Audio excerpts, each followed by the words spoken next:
Hello and welcome. Today I'm going to show you how we can make fancy Christmas tree decor just using simple spruce and pine cones. These types of cones you can find easily anywhere right now, in the forest or in your park or even on the street. So let's go outside.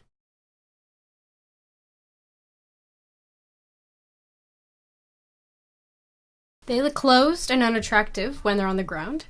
Few people know that these cones will dry up and open up to be beautiful and big. This spruce cone, for example, has changed a lot since it opened up, much like this pine cone. If you leave them in a warm, dry place, they will eventually turn into these beautiful cones, which we are going to use to make these Christmas decorations. We are going to show simple designs, but you can use your imagination and create anything you'd like. We will need water-resistant gold and silver spray, glitter, wire, some ornaments, and Christmas ribbon.